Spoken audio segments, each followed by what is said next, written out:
side of the pond. He is DJ Schweitzer. I am Jeremy Lance.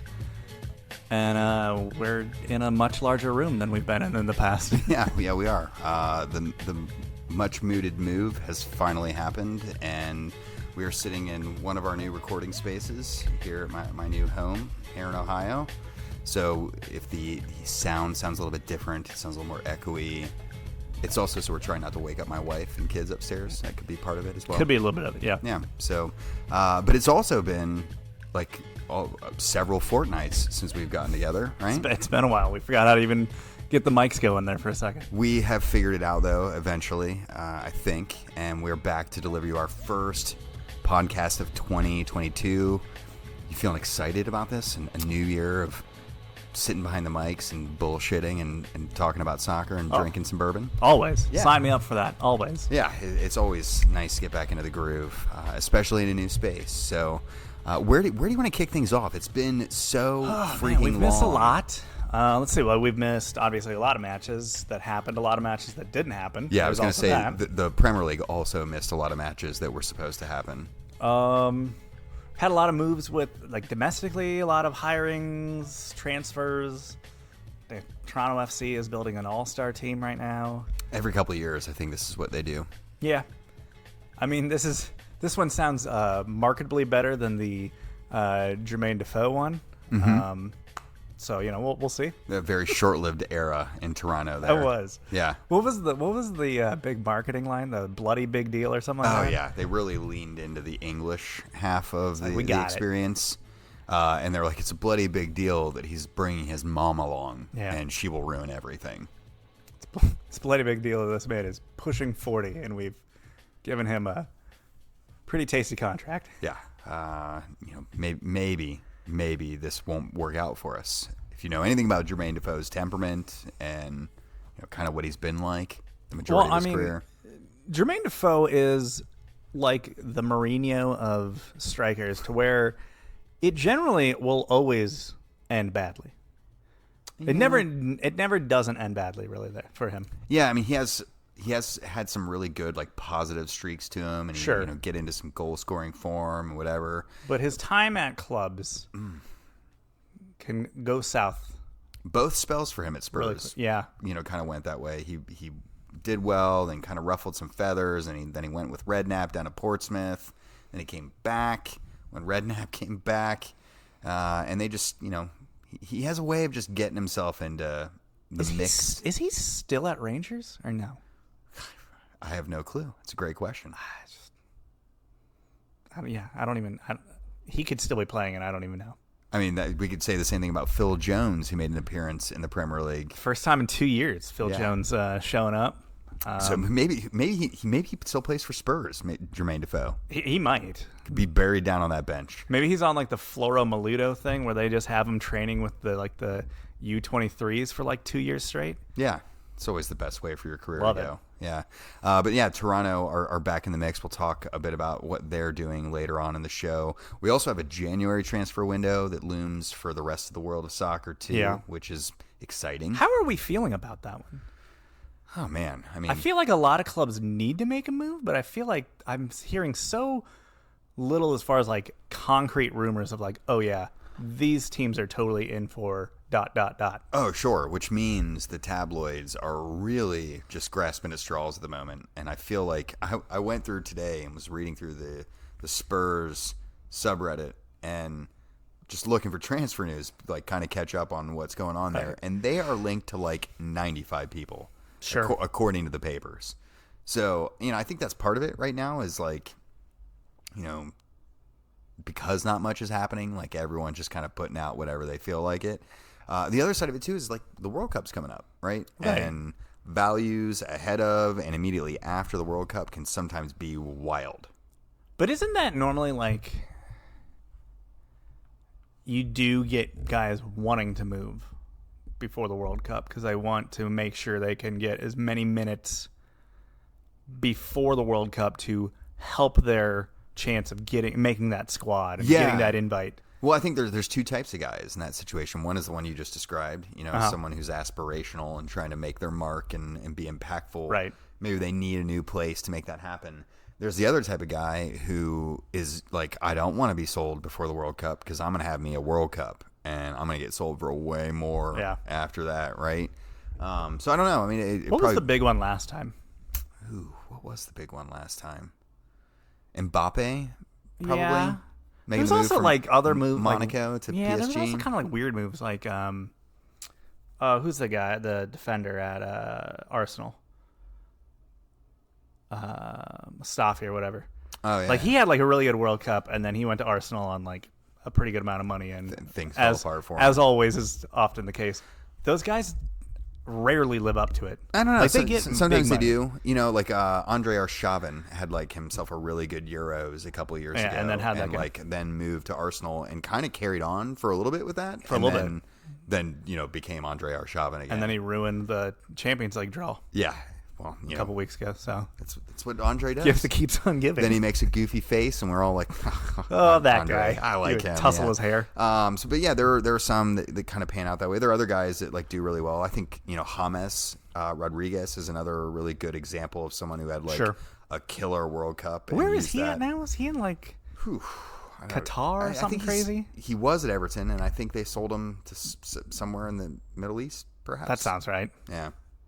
It's the place where people go when their contracts are too big to get gobbled up by teams who actually want them. Right, because China's not really forking out the cash these days. They are not. They can't, right? They have new rules. I think that the rules have blocked that. Yeah. And Chinese football. Where is an aging star going to go? MLS clubs have mostly wisened up. China made new rules saying they can't. So I guess, you got to go to like the Saudi Arabian League or the Qatar or something like that. They're still wildly overpaying there. You just got to put up with the heat, which sounds terrible. But if you're playing at night in world-class stadiums, I guess it can't be too bad. Sure. I mean, did you watch any of the Arab Cup that they're doing in preparation for the World Cup? They have all these venues that they've been warming up for the World Cup. Normally, this is the Confederation Cup that does that, but that's been scrapped. I don't know if it's temporarily been scrapped or if it's forever been scrapped. I feel like the last one we had was the one before the Brazil World Cup. Did we not have one before Russia? I don't remember that happening. I don't remember either. Maybe it did. I don't think so. Well, we're not having one now, and they had that Arab Cup, and it was kind of neat to see a lot of these stadiums, for the first time. As someone cashes out on an app on my phone. You getting paid there? You out here getting paid? I mean, I'm not getting directly paid for that. It's about time someone's making money on this podcast. I'm not going to say that the podcast is the one generating that money, but no, speaking of people generating money, those venues over in Qatar do seem like cool venues, and I could get the appeal of a player wanting to move over there for a little while to play and cash some checks, but it just doesn't seem to have the prestige. We're talking about the outdoor stadiums that have to have millions of dollars of air conditioning equipment in them. We're assuming that they actually put those in. I want to say I ran into somebody like a few years ago who like worked for or knew somebody that worked for one of the company, like the contractors in the U.S. that was like going to be making those air conditioning units. Carrier? I don't know if it was Carrier, but it was someone's making crazy bread off of that. Oh, for sure. Oh, remember Qatar? They promised air-conditioned stadiums. Then they promised artificial clouds that would be like blimps that they would park over the stadium. Okay. And provide shade. Are they going to be shaped like clouds, or are they just going to be blimps? Nah, I remember the mock-up I saw. It had some futuristic spaceship-looking thing up there. Kind of cloud shape, but not. That's obviously not coming to fruition as well. So, do you then use those the Chinese missiles that break up clouds? Is that how you get rid of them then at the end? I think they would want missiles that made clouds. Oh, okay. I don't know if those exist yet. I don't know if the Chinese have made most the opposite, of them make like smoke clouds as they plow through the atmosphere to go blow things up. But I don't know. I'll take the one that makes clouds. We were talking about this earlier. I don't like the sun, so if we can manufacture something and artificially create overcast days, I am all for that. They do make things called umbrellas. What is this, like 1920, like some Victorian woman in 1920? Apparently. We got a cash register in here, so you just finished purchasing it. Crazy, making crazy money over here. Yeah, right. Hey, speaking of like making money and like getting stuff, we had Christmas. We've not done a pod since Christmas. We haven't, yeah. Did you get any like we didn't do our yearly like soccer gifts to give people. No, we didn't. That's true. Did you get any soccer related gifts? This year I didn't. With the whole home move thing. Right. Did you get any gifts? I did not. I mainly purchased things I needed for the house. Right. So yeah, that makes sense. We lit a lot of money on fire, as people typically do around as the holidays. one will. But we did not really focus a lot of that money into gifts. So I had a pretty barren soccer Christmas. Okay. That said, we're watching a new TV right now. There you go. I basically purchased for watching soccer. So, which we are at the moment. So, mission accomplished. Yeah. So, there's my soccer gift. Yeah, it's about as close as I got. Okay. To it. Yeah. What about you? Anything cool? I got this hat. I got my. This is soccer essentially. It's a fake soccer club. That's my AFC team. Richmond hat. I noticed it when you walked in the door. Meant to say something about it. And are you feeling more Ted Lasso-y when you put it on? I am. The other day I was wearing beard. Well, the other day, yeah, I guess I am a little more of the beard persuasion. Mm-hmm. The other day I was wearing khakis and like a navy blue quarter zip and this hat, and I looked in the mirror and I was like, oh, look at me. Why, hello. Hello. You look dashing. You look like a guy from the coaching staff there. Yeah. But that's a nice little gift. Yeah. Anything else? I'm trying to think. Well, I also got I got a AFC Richmond shirt for my mom. I'm trying to think if there's any other. I don't think so. I don't think I got any Chelsea or FC Cincinnati gear or Wickham gear. Yeah, I did get. I was showing you this earlier for my office. I got 2 prints of Tottenham Hotspur's, their current stadium and their previous White Hart Lane that I'll be hanging up in there. So I guess I ordered them for myself. So a little gift to yourself. That's what adults do. Yeah. My wife was really adamant.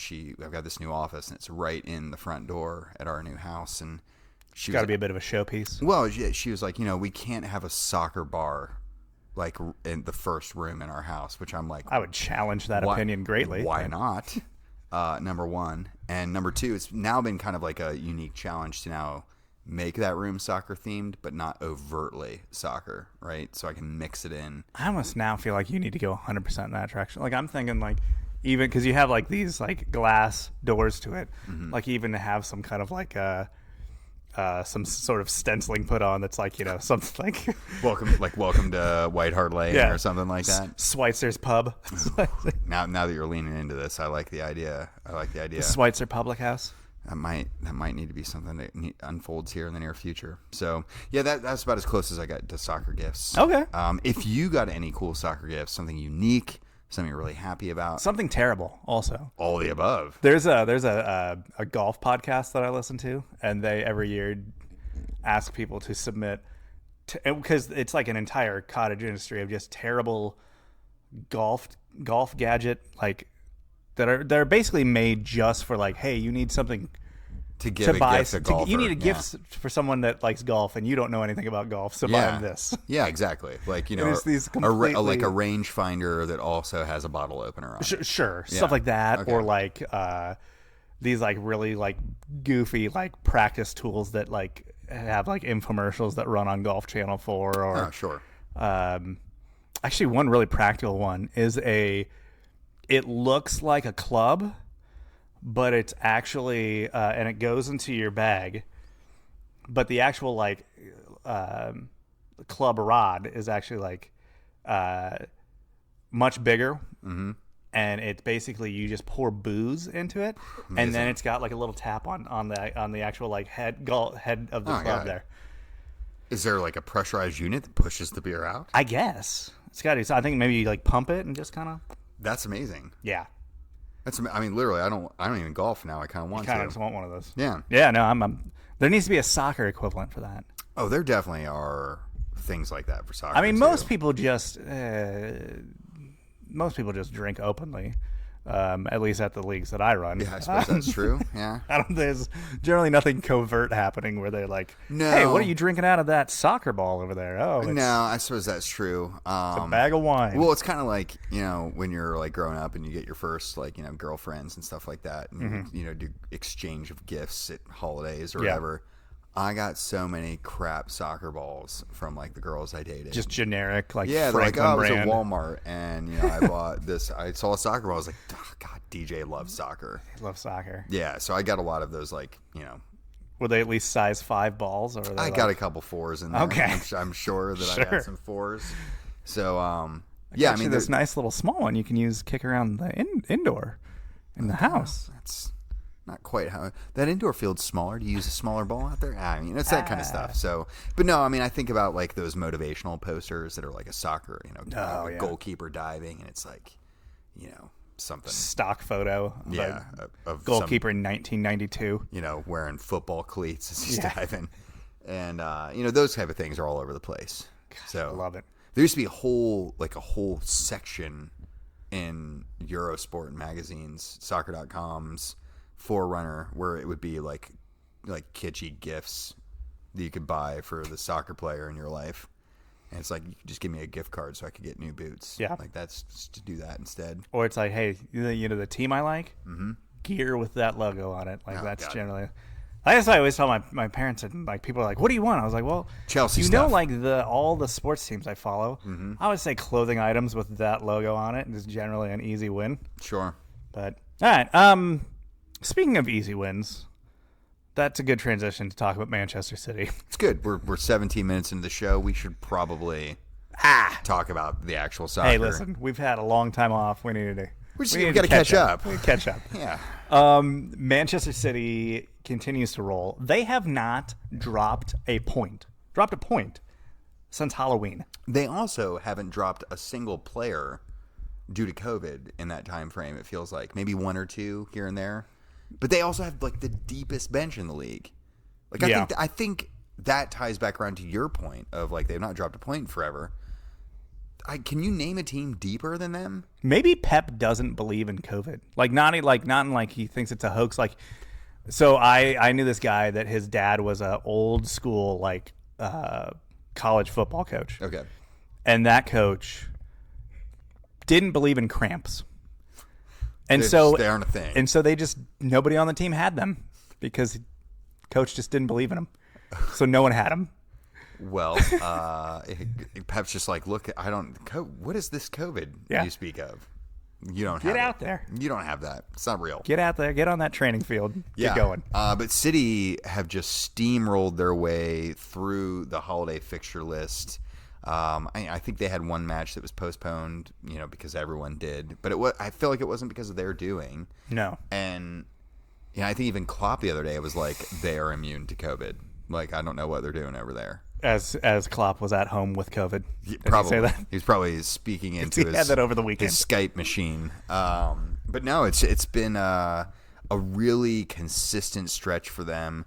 And because of the consistency that they have found and that the rest of the league has wholeheartedly like failed to find in any capacity. No. They're pulling ahead. Yeah. We thought we were going to have this really awesome 3-team race for the whole season. And here at the midway point, that feels over. I mean, really quickly, too. I mean, even like, you know, so Chelsea and Liverpool play over the weekend.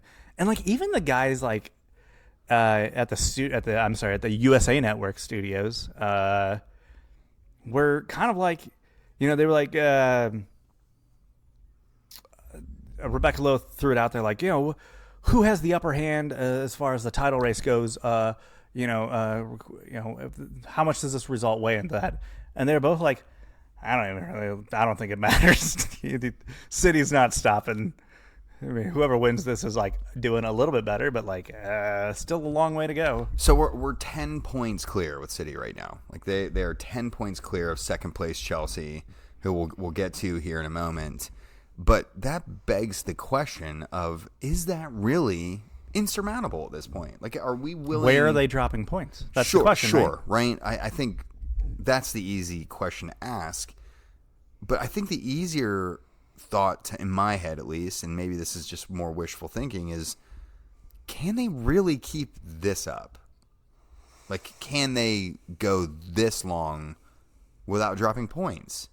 Right, because I mean, last season they did this, but that run started It started like at the beginning of the campaign, pretty Well, much. it started kind of around And then- now, actually. Well, I yeah, remember now it that you say started- that. Remember, City was terrible at the Oh, beginning yeah, of that's last right. season. Yeah, you're right. They like dropped it. I mean, at one point they were like 15th or something crazy. Mm-hmm. Like early in September. But still, it was like kind of a shocking start. And then they hit somewhere. I think it was somewhere around like November, December. They hit that stride and never looked back.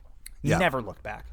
And they've more or less picked up where they left off. It was a little, rough and tumble at the beginning of the season, but they've clearly found their stride. And it seems like what Pep has really mastered more than anyone else, and I think the squad depth is so crucial to this, is squad rotation. They rotate so well, and when they drop players out and bring someone in, it doesn't seem to have much of a noticeable impact on their ability to continue producing. And, we've seen Sterling be that guy this year. We've seen Bernardo Silva be that guy. We've seen I'm grasping at straws here a bit for a moment, but we've seen just player after player just pick up and be the man for them. And Pep has that luxury of endless world-class talent on his bench. And that's what you do when you spend £1 billion over the last 10 years to construct your squad. But it does seem like he has just found out the flow, and they've skated through there. Is this the year they finally do it? They finally win the Champions League? I don't even know. You look around Europe right now, and you kind of go, well, maybe this is the year for them Because to you do have it. you have a lot of, both Spanish giants are kind of a bit down. Well, I mean, Barcelona didn't even qualify for the round of 16. They're definitely not winning it. Yeah. You have some of the traditional powers are down. The rest of the competition within coming from your own country, which was your ultimate demise last time around, no one's killing it exactly. I mean, Liverpool had a great group stage campaign, but the rubber's about to meet the road. We'll see what happens, and it's gonna be happening at a time where you hope by February, most of these big COVID outbreaks are slowing down. And I hope it seems by that point most of their team will have already cycled in and out of that, so they should be through. I mean, you'd think. The way things are going. I mean that's the blessing for Chelsea, right? It's like just go ahead and Just throw your hands up here. burn the whole team down with COVID, and let's just get this over with. Yeah, I mean, then everyone should be set for, at least a couple months. Yeah, you can get through the rest of the season Sure. with those antibodies, right? Yeah, I don't know. While we're talking about, quickly before we pivot away from City, I do want to give a little credit to Arsenal. Arsenal played them better than I think just about anyone have all season. Yeah, aside it was a real Spurs fight. kind of shellacking them in that first match of the year. Right, which where that was just an anomaly at that point. I mean, looking back on that match, nothing makes sense. No, literally, that was up was down and left was right. It didn't much matter. But Arsenal really looked good, and maybe we'll talk a little bit about them here in a moment. But I wonder if they showed us a little bit of a blueprint on how to handle City a little bit. And I know not everyone will be able to execute that. Sure. But it did seem that they kind of had frustrated them in a way that we've not seen many teams do to this point. So I'm curious if they can keep this run up, if anyone else tries to dive into the tactics that Arteta employed that match, to see if that has any sort of drastic impact on things. Well, the next team to attempt to frustrate them is Chelsea. Yes. They will play City on the 15th as we have FA Cup this coming weekend. Chelsea have had an interesting past week or so. You really have. Point-wise, not gone great. We've dropped 4 points of the 9 that we played for since we last spoke. That's not the worst outcome. It's not the worst part of their holiday break. No, it's not. No. Some teams might think, hey, dropping 5 and 9 might be not desirable. But when you have other issues that are surfacing at your club, sometimes those can make losses seem, or drop points seem a little bit more palatable. So the Lukaku drama hit the fan over the weekend. A Sky Sports Italy interview that apparently was taped like 3 weeks. Like, it was taped like basically at the beginning of December. Sure. Gets aired. I don't know. It was holiday special or something. I'm not really sure the concept of waiting that long to air that interview. Yeah, it was weird. Which you do, I kind of do wonder about that now. Like maybe there's some behind the scenes stuff because this was a unsanctioned interview. Mm-hmm. Chelsea was not aware. Did not approve of it. Did not set it up. They were not the ones that Sky Sports Italy went through to make it happen. So maybe that's it. Maybe Chelsea finds out about this and they were trying to maybe fight the release of it or something like that. Like I don't know. Whatever. 3 weeks later, the interview comes out in which Lukaku, his defense of this whole thing is that a lot of that interview was because he was trying to sort of apologize and make the Inter fans feel better about the way things were left in the offseason with Lukaku leaving after the incredible season that they had there. But within that, you also had him saying that he wanted to come back to Inter essentially soon. Mm-hmm. He said, not towards the end of his career, when he wants to come back when they can still, he can still contribute and they can win things.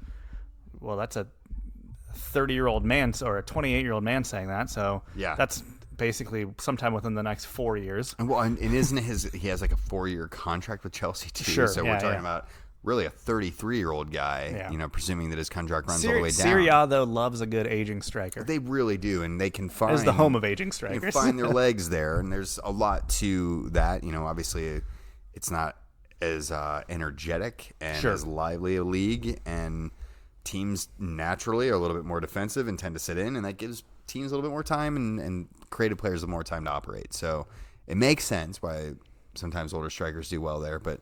I'm glad you're bringing all this up. I'm glad, too, that you brought up his apology or lack thereof. Well, or explanation, I guess, is a better way. That was how it was originally spun. Mm-hmm.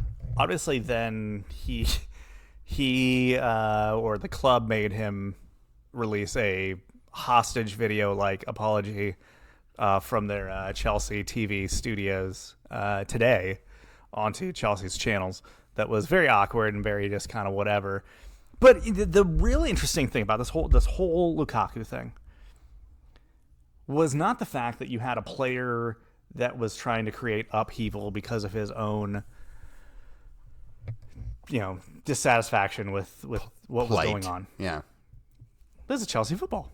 That happens on the regular. It really does. But this has got to be one of the first times where the board, the players, and the fans were all like, "Nah, we got the manager on this one, bud. You're so in the wrong." Oh yeah, normally when Chelsea are having these chaos problems, you have it's like it's a player coup. The result of the coach having lost control of everything. Go ask your manager about that. Yes, and now it seems a bit like this is an isolated issue that Tuchel is trying his best to deal with it. Well, and Tuchel went to the senior leadership of the squad. Mm-hmm. So you're thinking your Azpilicuetas, probably Rudiger, Conte. Kovacic's probably in that discussion too. And basically was like, this is the situation. And they all backed him like, nah, don't drop that guy. Don't play him for this incredibly pivotal match we have coming up against Liverpool. And that did not work out very well. I mean, it could have worked out worse. I think on the whole, it worked out pretty well. But tell me, the first 30 minutes of that match, I was like, wow, the season has come to an end. Oh yeah, I get that, and certainly it resuscitated. We saw an absolute worldie from, was that Kovacic? Yeah, just top of the box there, that just cracking volley. A brilliant hit. And then Pulisic, who had multiple chances in this game, really probably two that were cringeworthy that he didn't put him in.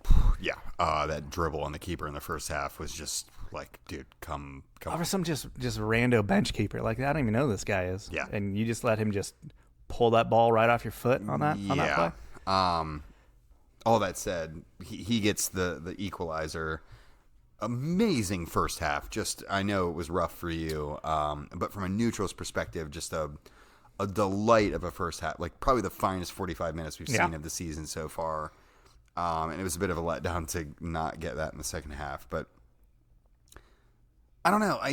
Tell me Lukaku off the bench in that second half might not have given you a little something. Oh, sure. I think that would have been nice to have in the second half. But the fact that the squad, with the circumstances, with the way the first 30 minutes of that match went, rallied, came back, and held serve for the rest of that match, I thought that spoke a lot about that squad. Fair point. I think that's a totally fair point. What should we have? I mean, so they've played twice now. Mm-hmm. In both matches, you could feel aggrieved that maybe we should have won that match. Instead, it was a draw. You know, we had that red card in the first one, where we were winning the match up until that point. Dodgy red card, penalty by Mo Salah gets put in. It's 1-1.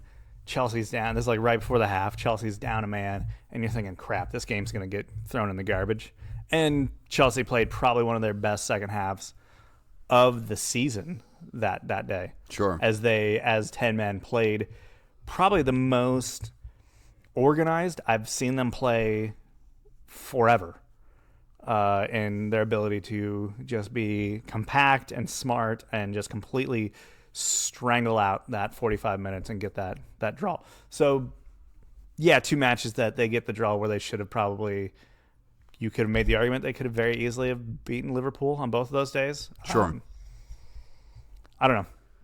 I'm not too all things considered, not too broken up about the result. No, I imagine not. Now, the result itself, a draw for both sides, helped them none. No, both sides would have highly preferred 3 points. Helped City only. Yeah.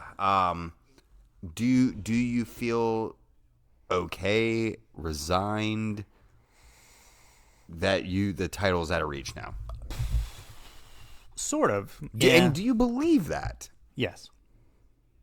For you or for everyone?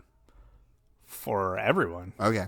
Yeah, no, I don't see City dropping points. Like, where are they dropping these points at? I'm asking this angled question from all sorts of different That's points. That's a buttload of points they have to drop here. Well, it is. Yeah, sure. For a team that haven't dropped a single point in 2 months, 2.5 months. Yeah. Well, we can all dream, right?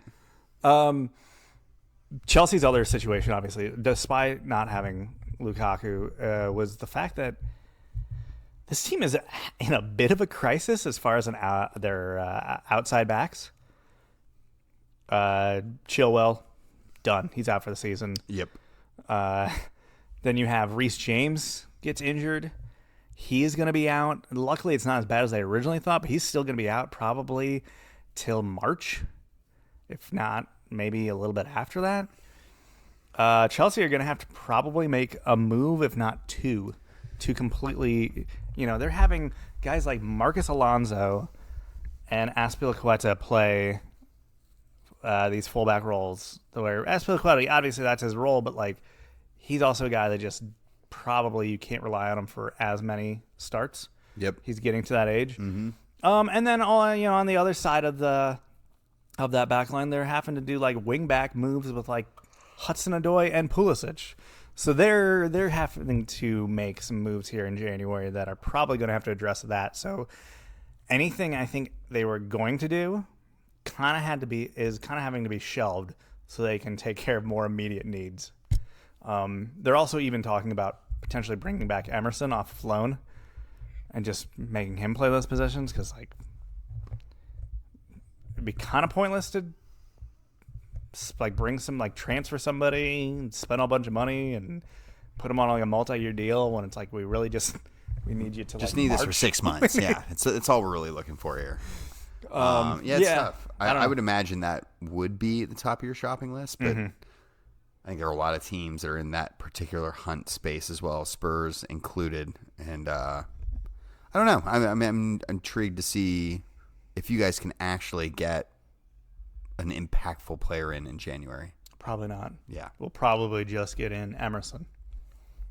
And then we'll also probably tell Connor Gallagher that you're with us next year. Yeah. Well, coming home next year, bud. Sounds like you got options. We got options. Yeah. Liverpool didn't have a whole lot of options on the weekend as they had COVID hit them. Klopp was out. Allison was out. Fabinho was out. I feel like it was like one or two other players. But, yeah, I mean, that's obviously they were missing some key parts. They had a keeper that I had literally never heard of. Played well against Chelsea, all things considered. Probably they're the ones probably more aggrieved about not getting the win, obviously, as they went up 2-0 in that match.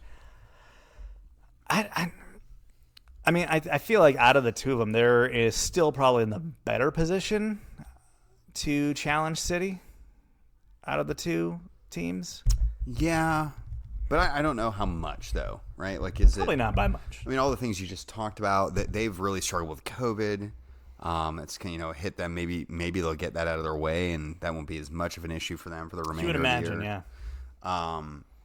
But I don't know, this Liverpool team. We've talked about this on a couple occasions, and whenever we do this, they come roaring back, and so I'm like very hesitant to say this now again. But I mean, could they be going a little stale at this point? I don't know. I mean, that's always coming, right? Yeah. We've kind of been projecting that to hit for a bit now. Yeah, our projections have been mostly wrong, so I don't know. I mean, it's a point to consider, and I think maybe they find themselves in a bit of that way. But I just think By the way, they have 0 wins on this Christmas spell. By the way, one match was bumped. Mm-hmm. They played 3, and it was like a loss and 2 draws, I believe. So a bad little run of it. Not exactly, championship caliber stuff. No, not great. Definitely not deserving of winning the league, and if they have a shot at doing so. Because it's like,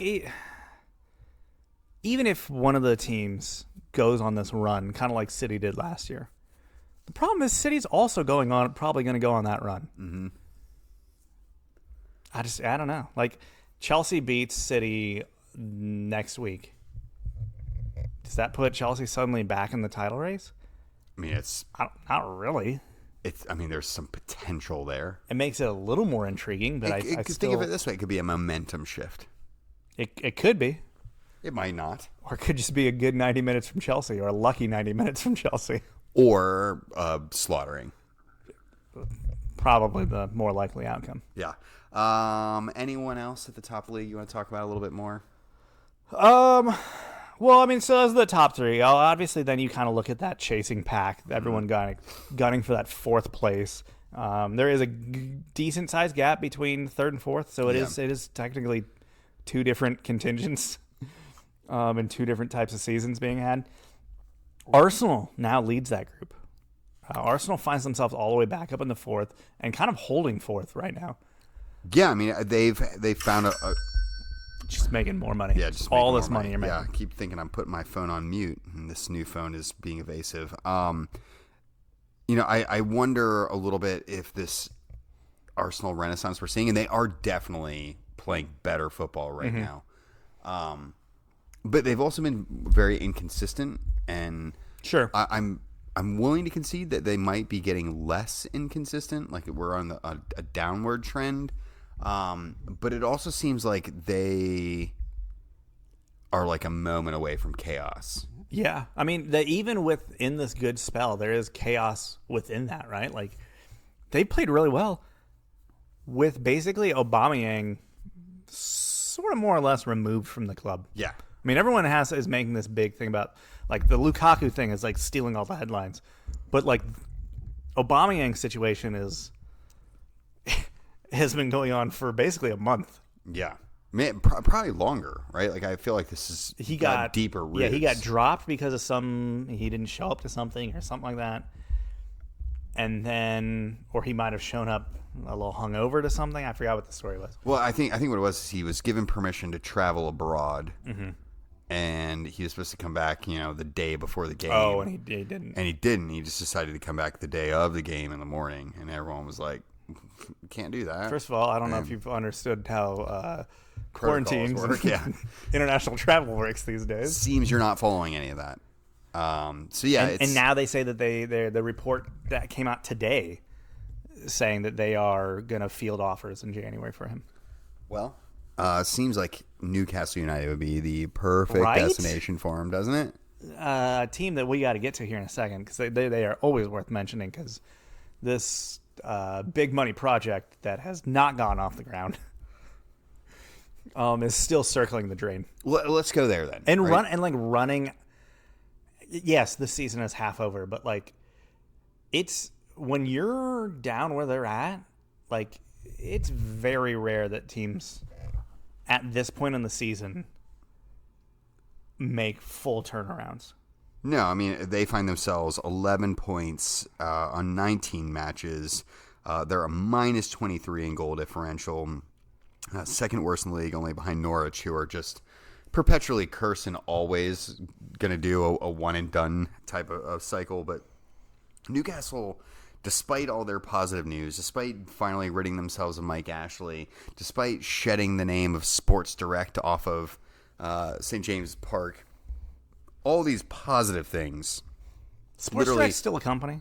It is, yeah. Okay. Yeah. Is it actually a big one over there, or is it? Yeah. I mean, I feel like it's kind of, I struggle to think of the name, kind of compare it to. It's kind of like a Dick's. Okay. It's kind of the best way to think about it. Ironic giving the ownership of that.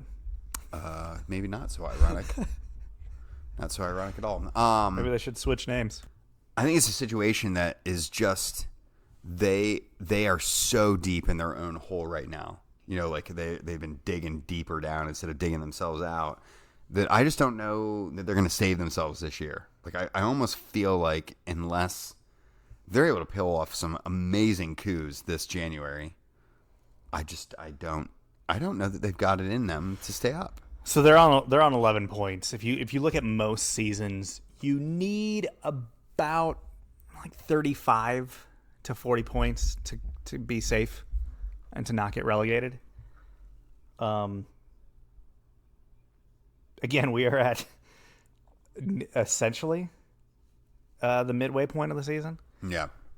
And they need to basically triple their output. Yeah, basically triple their output in points. Yeah. We were talking earlier about where do we see City dropping those points? Where do you see Newcastle picking up these points? Yeah.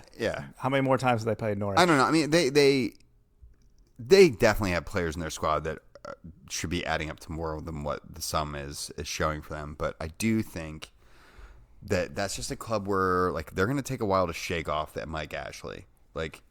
He's in their blood, and they need to bloodlet all that stuff out and refill up with good permissible Is that stuff. going to make them is it going to require them going down for this? I think it does, absolutely. And what does that team look like then? So they go down, but with the amount of money behind them, are you going to see a championship side with all these just freaking guns for hire? Well, I mean, the closest I was thinking about this, I was I wondered if we would end up talking about this, and I was trying to think of the last time a team that was just stacked went down. The closest I can think of is the entire Catenaccio scandal in Italy a few years ago, sure, yeah. Where Juventus were relegated and stripped the titles and the whole 9 yards. But they continued playing in Serie B, right? And which was awesome, seeing the biggest club in Italy playing in this little minor, and they brushed aside most everyone. But they also held on to a ton of their players. Gigi Buffon stayed in net for them the whole time. Wild. I think it was David Trezeguet stayed with them. I mean, these are some great players that hung around for the betterment of the club, and that it's just I feel like you don't see that same type of mentality all the time any longer. I mean, you kind of talked about it though with like, you know, you go where the paycheck is. Is Newcastle basically going to be their own like, hey, yeah, you're playing in the championship, but we're gonna pay you like a lot of money, so you random gun for hire. You could go to Qatar and play, or you could come play in the EFL Championship with Newcastle. You know, I think there are definitely players that will appeal to. They're kind of like, oh yeah, like why not get paid a boatload, play? It won't be near as hard and whatever. Oh yeah. And I think like old veteran dudes are probably your best bet at that methodology. But I also don't think I don't predict that being the case. So then how do they immediately bounce back? They've done it every time, pretty much, right? Yeah, and they much, haven't yeah. had, you know, Aubameyangs or whomever to go out and do that. It's been like John Joe Shelby dragging them back into the Premier League. I don't know. I don't know that they need those star players to make that happen. And I think Eddie Howe is a competent guy who would be more familiar with that territory. I mean, yeah, so, that's like, probably more his turf, anyways. Yeah. Yeah, I don't see what they do, because even if you make a bunch of moves in January, regardless of what club does this, there's always that betting in period. They don't have really the runway to allow that to happen, right? No. Like, that's what we talked about. Like, they need to triple their point output for the second half of the season. I mean, as nice a guy as Eddie Howe seems, I just don't think he's got that in his locker with this particular squad. And I think it's a lot like they're trying to flush out the bad DNA, and it's going to take a while to make all those things align the way they're supposed to be aligned again. So, who knows? Oh, well, the full blood transfusion is going to happen at some point, I guess, for Newcastle. Maybe. Let's talk transfers. Okay. We kind of mentioned Chelsea's going to be needing wingbacks. Aubameyang is apparently on the sales floor there. What do you think we're going to actually see big moves? I don't know. This is again, we talked about at the top of the show. Like, I don't hear big rumors. Like, there's not the big like, because even and generally speaking, going into January, there's already like 2 or 3 moves that you're like, oh yeah, this has been talked about for months now, and we have one. We have the Trippier to Newcastle is like the only known move that like, we've been talking about that since November. Yeah, I don't know. I just have the sneaky suspicion this January will be oddly quiet. Yeah, I think another situation that we're really facing more and more of now is, and I feel like it's coming up way more frequently than it used to, is players running their contracts down. I feel like there are dozens of big-name players out there who are really close to seeing their contracts run out. Yeah. And we're about to have a bunch of Bosmans out there, and I think that will impact. Like, I think if we see any big-name signings, it'll be, like, on pre-contracts. Sure. And you they'll could definitely get that. Sign on the dotted line to go somewhere else in 6 months. And the reason why I think a lot of that will happen is I think those guys will feel extra motivated, especially, you know, your more established stars or guys who have reputations already built up. They don't want to see their value decrease by a poor World Cup, and they may desire, you know, to get that done early enough. So that's what I kind of suspect is going to happen this January. I don't know why. I just feel like with how many, 6-month dwindling contracts that exist out there, I think that's the situation we're going to find ourselves in. Plus, I just also look from the Premier League standpoint. I don't feel like there's a lot of those teams that are like in that like go for broke mode of like, oh, we're going to make this like outside of like Newcastle that's allegedly just going to have to open up the pocketbook here. Like you don't hear of like an Arsenal or a United or something like, oh yeah, we're going to make all these moves because we're going to make this, there's going to be this big title run here at the end. No. No. United is a club that we didn't get a chance to talk about them. They are a club that is clearly like this hiring of Ragnick has basically proven to just be, hey, we are punting the remainder of this season until we move this dude into his advisor role, and we get a manager we actually want in here. Well, if he doesn't get the job himself, you would presume, since he's going to be involved with the selection process, that he'd pick a manager like himself. Right. He would pick. Who's that? Nagelsmann not leaving. Like what? No. Huh? Poch. Okay. I mean, they're not like for likes, but that's, you can be able to handle that. No, it's gonna suck. Not gonna enjoy it. Bummer, dude. Yes, indeed. But yeah, it's transfer wise. I don't know. I mean, what would you want Spurs to do at this point? Everything. No, okay. Spurs. Well, here's the weird thing: is that Conte has apparently drawn up a list of like positions that need to be strengthened. And yeah, that's like, how his. That's how that was the beginning of the end for him at Chelsea, was handing them a list. Well, he has handed another list in, and my understanding is they're after a creative 10. They're after another striker to perhaps spell Harry Kane as well as motivate him to continue playing hard, and then a right back. I think those are our like main priorities. I would love a new center back too. There's been a lot of talk of De Ligt, the former Ajax captain, who's just not fallen in very well in Italy. Yeah, sounds cool, but I still don't know that that's enough. So there are a lot of things Spurs need, but I've traditionally gotten very used to nothing happening. Just expecting none of those needs to be filled. Literally none of them. We did it. We asked for stuff. We asked kind of on Facebook or on Twitter. To say what you wanted your club to do. We had a Declan Rice to Manchester United from Ryan Johnson. Mm-hmm. Shout out to Ryan. Miss you, buddy. I do wonder, like, is United going to be a club that does nothing? Or are they going to be a club that, like, tries to, I mean, I feel like they're so prone to just throw some money at the situation, even if it's a really bad idea. That's kind of been their mode for the past 5 years. I don't know. Like, they're in such a weird spot, right? Because if Ragnick is going to bring in someone that's like him. So you bring in someone for that style. They got to start getting more guys in that style. There aren't many of them there currently. And, some of these guys are great players, but they're just not ones who are going to go out and press and murder for you the way you need that to work out. And I don't know. Would it make more sense for a side like United that's kind of playing the long game here, that like January is the time that they maybe try to like sell some dudes and get some more max dollars on those sales? Yes, but who's buying those? Sure. You got to have a buyer. Paul Pogba has been in purgatory. Sure. You can't tell me that he's not, like, there are loads of teams that would want a Paul Pogba, but how many of them can pay Paul Pogba's wages from Manchester United? Where does he go?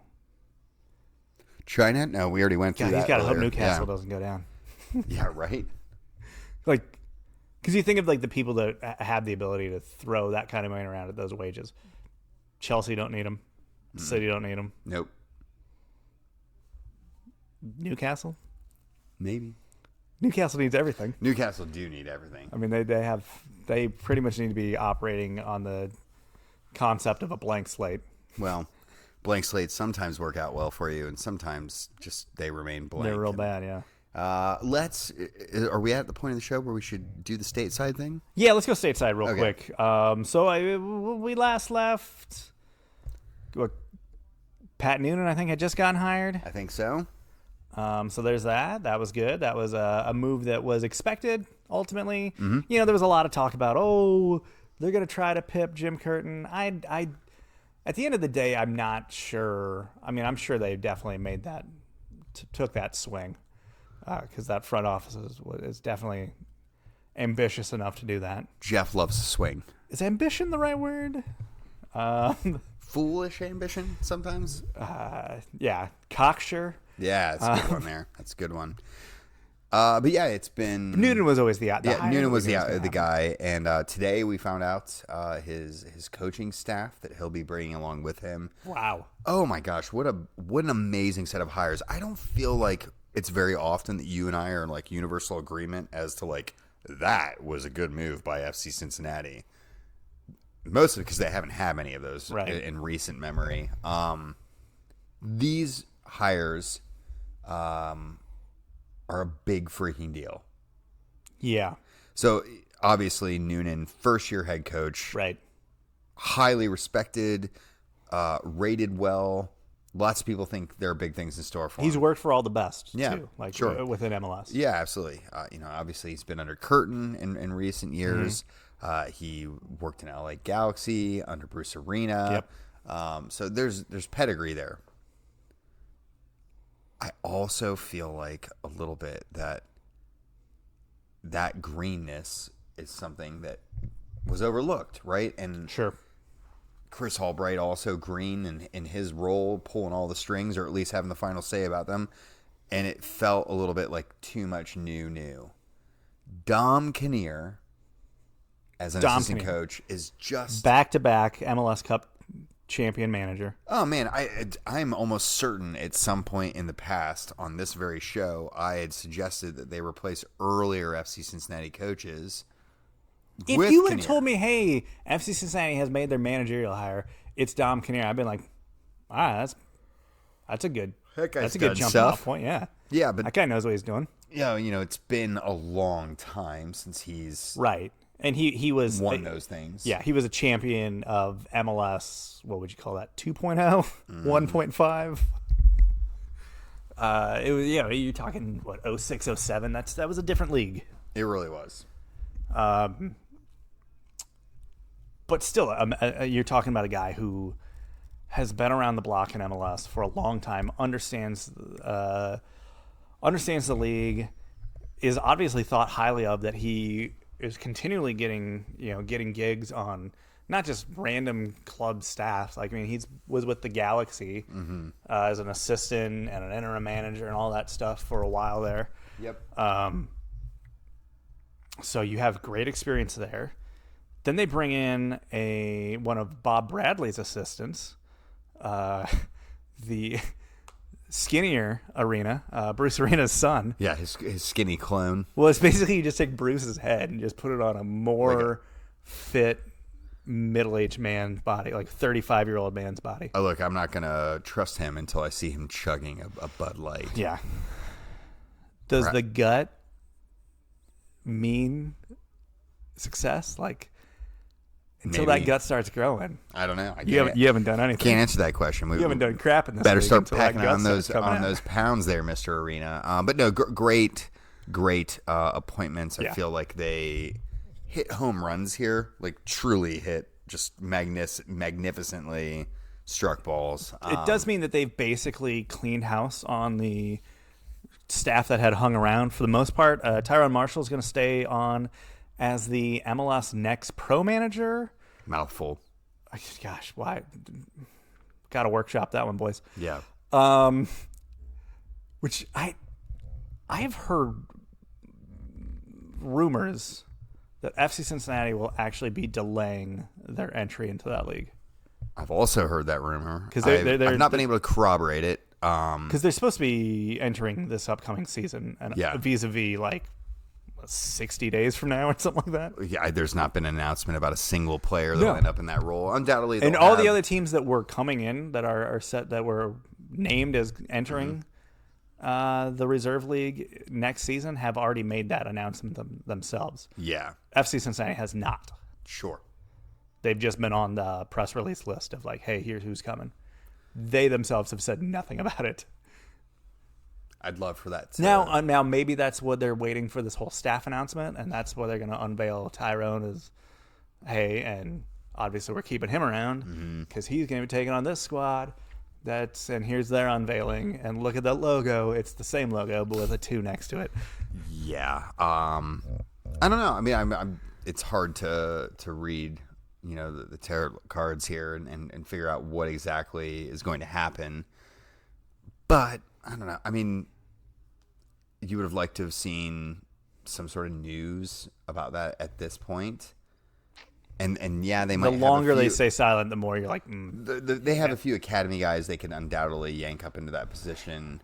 But I also just don't know that they're So, I mean, the rumor I had heard is basically there's conflicting thoughts within the front office of, hey, we want to be a part of this, and others within the front office saying, hey, let's not bite all that. Like, let's go one step at a time here. We're kind of overhauling the main roster.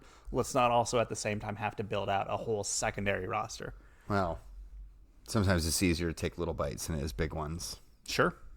So, there are lots of other moves coaching wise that have been filled across MLS. Yeah. Houston, I think today or yesterday announced one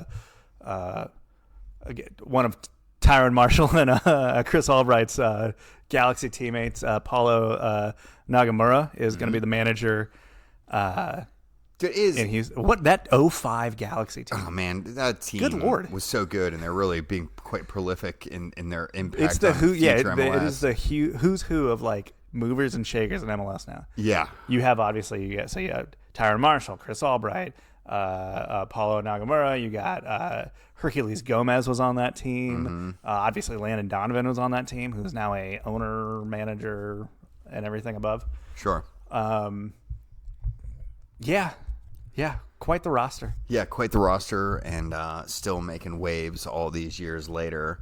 It is kind of fun seeing all these former guys that I remember playing, and I have like a well-formed, established, like beforehand, a lot of these guys were players, but they were playing in days where I wasn't born or I wasn't paying attention to all this, and now we're reaching that point where like guys who are like my childhood heroes are now becoming head coaches, and it's a bit of a trip. That's fun. I'm enjoying that. And speaking of which, Steve Trundle is another guy who just landed a gig. Mm-hmm. The LAFC job. Interesting hire. Super interesting. So he was most recently managing essentially within the LAFC system. As LAFC is affiliated now with Las Vegas Lights. He was Vegas's manager. I don't know if you saw, Vegas was garbage this past season. They were, but essentially they were a two-team. Sure, right? I mean they were. And they were in almost the most purest form. Short of the Red Bulls, none of the two teams have really ever put up much of a fight or a stink of any real relevance. In USL. So I'm very comfortable. Swope Park Rangers, RIP, had their moments, but they did. That's true. They did, but no, I think, yeah, I don't know that we're really gonna. Is it a big high? I mean, obviously he's a big name in U.S. soccer because of his relatively recent U.S. men's national team career. Yeah. He's been mainly over in Germany. Yeah. I mean, he's highly respected. Right. He's He's coming from a really great early coaching background with being within the German system, not only with clubs, but I think he actually was the head coach of one of their youth national teams. That's what I thought. He was part of the so, national team system there. Yeah. I mean, that's just a testament to how much he's respected in those circles. And he provides this odd mix, right? Where it's like, he gives you that MLS or American coaching experience kind of deal, even though he's not really played much of his time here ever. But he also gives you that foreign influence that, hey, there's some extra pedigree there that might be involved. So this raised a lot of eyebrows, mainly within people who I feel like are newer to the game and don't know who Steve Trundle is and what his reputation carries. I still think it was like I think you're right. I'm with you. I think he can be super successful. I think a lot of people don't fully understand like what his coaching background has already been in the short stint since he actually was playing. I find it almost slightly odd though that like you just assumed LAFC was just going to go get a big name, right? Oh yeah, I did. I really did. But last season I feel like they gave us a little window into what was going to be happening this year. Sure. They definitely dialed it back. They didn't seem to be trying to splash in the way that they had in years past. I don't know. It feels to me like they You're starting to see that in Miami. They wanted to come now, out too. with a bang, Right. right? And they did. They did, and they've not mostly been able worked. Yeah, and they've not really been able to recreate that. And I think that's going to have its toll on the organization. According to reports, Inter Miami is basically dumping like all of their DPs that currently on the roster. Well, I mean, it might be heavy to dump a few of them. Well, apparently they have a loan deal with Monterey in place for Rodolfo Pizarro, yeah. And apparently the like salary split is so bad that he actually will still count as a DP spot for Inter Miami. Yikes. Even though he's not even on the roster and is going to be playing in Liga MX, which is an absolute disaster. Have they hired anyone to like help them with roster mechanics? No, I think it's just Neville. I think Neville's just gotten like a notepad where he's taking down like Tam, Gam, like here's what these things are, and just a question mark next about that. Like, what are these? I don't know. It is a tumultuous. Someone needs to come in there, and I mean, partially as an FC Cincinnati fan, it feels good to see like, oh, there are other clubs making the same terrible choices that we were making there for a while. They were doing it on a more grander scale. They were bringing in all these big names from Europe that just didn't make sense, and they were also breaking like roster rules. Well, there's that too. Yeah. So, anything else news-wise? I mean, Baji has landed here in Cincinnati. That was the first. That was an major... interesting one. So he basically tweeted this out that he was making this move. Yeah. He tweeted out his jersey in the FC Cincinnati locker room like 2 weeks ago. Yeah. It was before Christmas. And then he tried to like downplay like, oh no, I'm not going anywhere. And he was liking all these tweets saying like, oh, he's not leaving. But it's like, and people were trying to tell me that like this was a like recruiting trip. And that's where that picture was from. And I'm like, guys, he's not a 17-year-old kid that's going to be wowed by seeing his name on the back of a jersey. No, probably not. Like, it's not a college recruiting trip. Like, that was like he came in and they got all that stuff done, and then they just kind of either at the 11th hour or possibly even past that, Colorado tried to make one last little Hail Mary to keep him. Or, I don't know. It was the holidays. They just, things just weren't finalized as quickly as they normally were. I mean, this is MLS. We like to pretend they're like top notch and maybe it was a recruiting trip, and FC Cincinnati is treating MLS veterans like 17-year-old college football prospects. I don't know. I mean, these guys aren't much older than that, so maybe that's how we should be approaching it. Maybe that is. Yeah. I had it wrong. Yeah. Winners and wankers? Is that where we're at? Winners and wankers. All right, I'm going to start with my wanker just to get this out of the way because I meant to say it earlier and didn't make mention of it while we were talking about it. Mine has to be Lukaku. Okay. I just in the middle of a season. Well, also like you're going to do this interview. Did you think that like everyone would be cool with this? People in England don't have access to interviews done in other countries? Listen, I know Sky is owned by a British conglomerate, but it's Sky Italia, so does he not understand how the internet works? They won't know. It's like that, the TikTok thing where like nobody's gonna know. Who's gonna know? They're gonna know. They're gonna know. They're gonna know. And that's definitely what's going on with that was Lukaku and his agent. Yeah. He's like, I'm gonna do this interview, and he's like, they're gonna know. They're gonna know. They're gonna know. They're gonna it's gonna be leaked to everyone. British press within about 4 seconds of that camera being turned off. It did. Yeah, that's what happened. What an idiot, though. Like, truly, what an idiot. Even if that's what you want to do, you just do this stuff in 3 months. Yeah. Don't derail your team's whole season just because you've decided now's the time. Flame the manager and like claim you want to leave. You might also want to have like an exit strategy because I don't know if you also saw the quotes from Inter's CEO that basically was like, yeah, we sold Lukaku, brought in Dzeko for free, and on the field they're the same. It's the same product. So, yeah. Okay, see you later. It's just like, yeah, that doesn't sound like a board that's looking to make that move and bring you back. But no. He's oddly being linked to Spurs right now, which I don't buy, but You just want to do straight swap for Harry? for Harry? Oh no, we'll keep both. We'll throw some money in too, obviously. No, well, Guy's it has worth to be a lot of more. money, maybe. Well, we'll see. But yeah, $80 and Lukaku. We'll even. Hold on. We will even throw in Kepa. Ooh, slow down. So you now have a backup keeper. $80.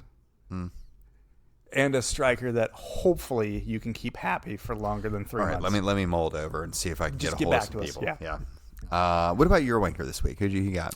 My wanker is USSF. Easy Shocking target, that they yeah. find themselves on this list again. For just as an organization being so insulated and just narrow-minded and just apparently void of actual quality people to have in their midst, that they, as it's being reported by Caitlin Murray today, there is a groundswell of effort to have Carlos Cordero run and be reelected as president. What is happening? Why Yeah. do we keep doing this? We're literally going back to the old things and bringing Is back. he running a campaign where he's claiming that the election was stolen? And This was a guy that got run out basically of his handling of the whole women's national team lawsuit. Mm-hmm. And now you have people within USSF going, nah, actually, I think he was probably our best option. it's a sad state of affairs here in American soccer. But apparently he is planning to run. Oh, God, he's going to win, too. It's going to happen. Yeah. Of course he is. Make This is USSF. American soccer great again? Listen, it's going to be the election's going to be Cordero and that Seth John guy or whatever his last name is. Seth John. Yeah, I don't know. I'm It guessing. was Adam John, wasn't it? Was it Seth John? No, Adam Yan is the guy that that's- played for yeah, he Atlanta played for- United. Yeah, never mind. Excuse me. Yeah, you're right. It is Seth John. That's going to be your options. Seth John, Cameron. Cameron will be the one that you have to be nominated by Yeah. someone, so that'll be Jeff's. Cameron gig. will give him the vote, and He'll be the I think nominator. He'll probably get some backing from Chris Pulisic as well. So Well, we'll see. yeah, maybe we will. Winner is that the part of the show we're at? That is the part of the show I'm at. Okay, we should probably pick that up and actually tell you who my winner is going to be. Can I do my winner then? Yeah, go ahead. Safe standing seats have made their return to top flight English football.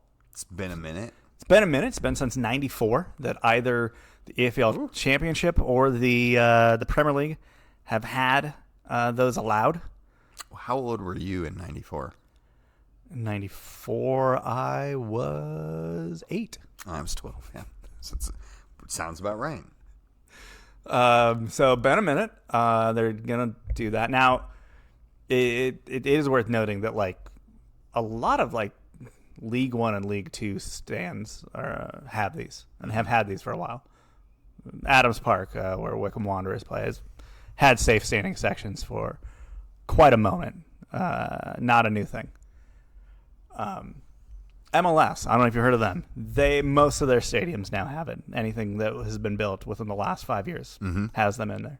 Yeah, It's been the norm in Germany. For, I'm going to say most like of the rest of decades. Europe, that's kind of the thing. Yeah. For some reason, though, in England, some curmudgeon-y do-gooder saw for people to stay seated the entire time. Well, I mean, this is directly related to two different scenarios where crushes and collapses happen due to overcrowding. In non-safe standing sections. Yes, which is odd because it makes things even worse. People still stand in the sections, Right. even though there's potential criminal fines and whatever. People still stand until everyone either is unified in this or not. Like, what are we going to expect here? But hey, they're back. Yeah, I'm excited about it. I mean, it's good. Good for the fans. Yeah. Chelsea led the way. The construction was delayed, and a lot of long-term season ticket holders basically didn't have seats for portions of the start of the season, but well. Excellent stuff there, Chelsea.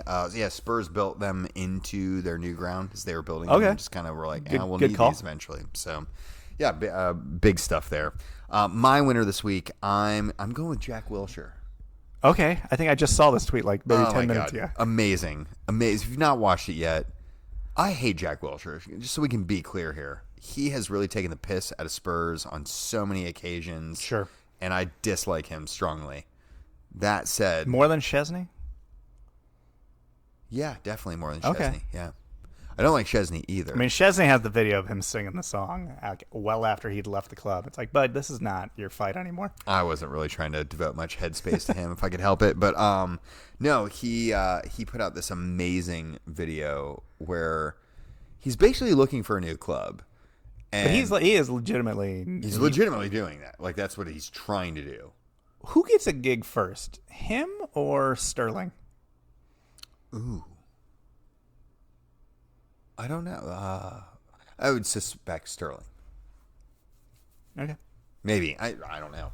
It's just wild that like both of those guys find themselves on the out now. Yeah, just looking to do something. Yeah, but I enjoy the fact that he in this advertisement, you could take this one of two ways. I don't even remember when Michael Owen was looking for a new team before Newcastle signed him.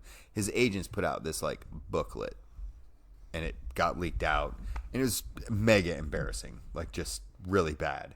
My old college soccer coach used to call me into his office when we get recruitment tapes in that were so bad that they needed to be viewed by other people.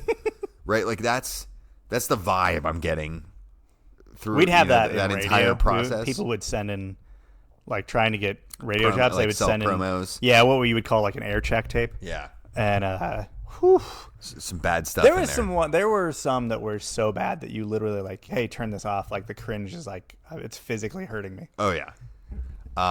And he not only managed to steer clear of that, Jack did, but he also ended up making an absolutely hilarious video. Just truly hilarious. And all he did in it pretty much was just make fun of himself. That was the standing premise of this. Is like, hey, let's make fun of Jack Wilshere for all the things that have not gone well for him. This was was this a Paddy Power? I think it was. Yeah, I think Paddy Power was behind it. Which they always do these very goofy. They get a lot of guys to kind of do these crazy promotional things. With remember Bentner's underwear at the Euros? Yeah, had Betfair all over that. So yeah, loved seeing a player be self-deprecating and be willing to have a laugh at himself, and that makes things just a little bit more enjoyable. So. Even though I hate you, Jack, you did make me laugh today, so we won't have to kill you. Not yet. Not today. Not today. Anything else you want to add?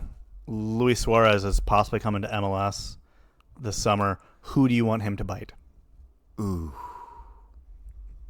Who in For MLS like are most you like? dramatic effect? Well, I mean, just like, hey, I'd like to see that guy get bit. That's a great question. Maybe this is one we should leave for next week. Okay. So we can think about it and I threw it out on toss Twitter it out. Yeah. yesterday or the day before. It was like I think out of like the 10 responses I got, I think like 5 of them were Breck Shea. Which I was like, guys, I think they're going to be teammates. So I don't know if that'll work. My mind gravitated there quickly, but I also thought, hey, Miami might be where he goes. Yeah. So that would be difficult. Breck would probably just bite you back. Yeah. Breck's also about 2 feet taller and he's than got a grill Suarez. in too, probably. Yeah. Maybe some semi-automatic weapons. So that brings us to the end of the first show of 2022. Thanks for listening in. If you want to get a hold of us, Jeremy's at Jeremy Lance on Twitter. I'm at Wrong Side of Pond. Bye.